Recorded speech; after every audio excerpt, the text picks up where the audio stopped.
বিসমিল্লাহির রহমানির রহিম। আলী হায়দার, মানবাধিকার সামাজিক উন্নয়ন কল্যাণ পরিষদের চেয়ারম্যান। পুলিশ মানে প্রশাসন।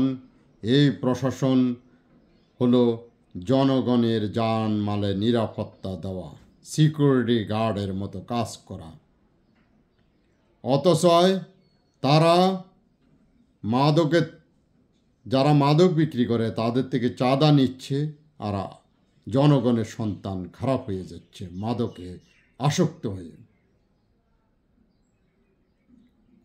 আজকে কোনো সমস্যা পড়লে আপনি প্রশাসনকে জানালে প্রশাসন উল্টো টাকা খাচ্ছে, কোনো কাজ করে দিতে পারতেছে না।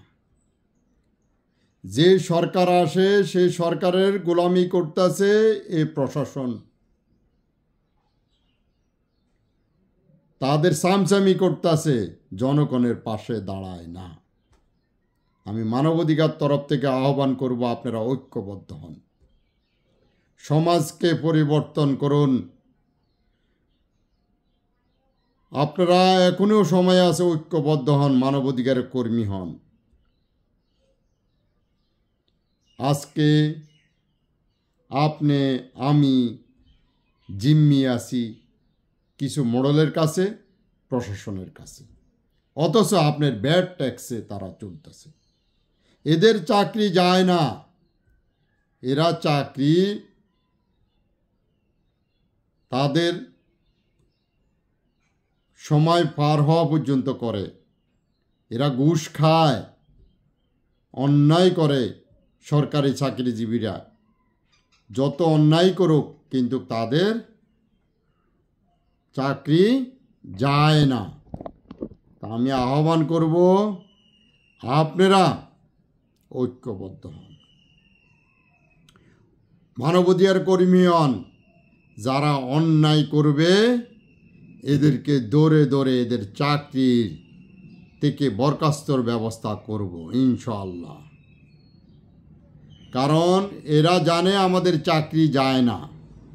আজকে এখানে ঘুষ কেলেঙ্কারি করছি, রিপোর্ট যদি দুই একটা রিপোর্ট হয়, আবার আরেক জায়গায় চলে যাচ্ছে পোস্টিং, চাকরি যায় না। চাকরি আছে এদের। সরকারি চাকরিজীবীদের জন্য এটা খুবই গ্রহণযোগ্য হয়ে দাঁড়িয়েছে। আজকে যারা যেখানে আছেন, মানবাধিকারের কর্মী হয়ে সুষ্ঠু একটা দেশ গড়ে তুলুন। আবার সবাই তো এক না, সরকারি চাকরিজীবীর মধ্যে অনেক লোক আছে, তারা তাদের পেশার উপরে নির্ভর, তারা অন্যায় উপার্জন করে না। তা আমি মানবাধিকার তরফ থেকে আহ্বান করব, সারা দেশে আমরা মানবাধিকারের কমিটি দিচ্ছি। যেখানে আছেন আপনারা একজন মানবাধিকার কর্মী হয়ে নিজেকে আপডেট করুন। আপনি থানা পুলিশকে জানান যে কাজগুলো অন্যায় কাজ। আপনারা যে পদে নিয়োজিত আছেন, জনগণের পাশে দাঁড়ান, জনগণের জানমালের নিরাপত্তা দেন। নচেত আপনি অন্যায় করলে আপনার চাকরি থাকবে না। আসুন আমরা সবাই মিলে দেশকে গড়ে তুলি ঐক্যবদ্ধভাবে। নচেত আপনার জীবনের রেশমাত্র আপনি কোথাও শান্তি পাবেন না, কোনো কাজে শান্তি পাবেন না। আপনি যেভাবে পৃথিবীতে আসছেন, এই পৃথিবীতে সেভাবে কষ্ট ভোগ করে দুনিয়ার থেকে পার হতে হবে। সন্তানের মুখে হাসি দেখে যেতে পারবেন না। তা আমি আশাবাদ ব্যক্ত করব, আমরা যারা অসহায় অবস্থা আছি, আমরা নির্যাতিত হচ্ছি, আমাদের ন্যায় বিচার পাচ্ছি না, আমাদের গণতন্ত্র অধিকার পাচ্ছি না। আমরা সবাই ঐক্যবদ্ধ হই, সমাজকে পরিবর্তন করে একটা সুষ্ঠু সভ্য দেশ গড়ে তুলি।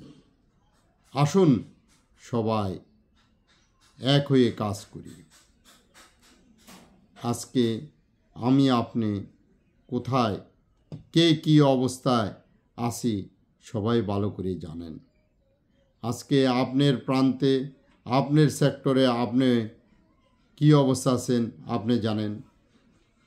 সবাই সবার সেক্টরে কী অবস্থা আছে সবাই জানে। ইনশাআল্লাহ সবাই ভালো থাকুন, সুস্থ থাকুন।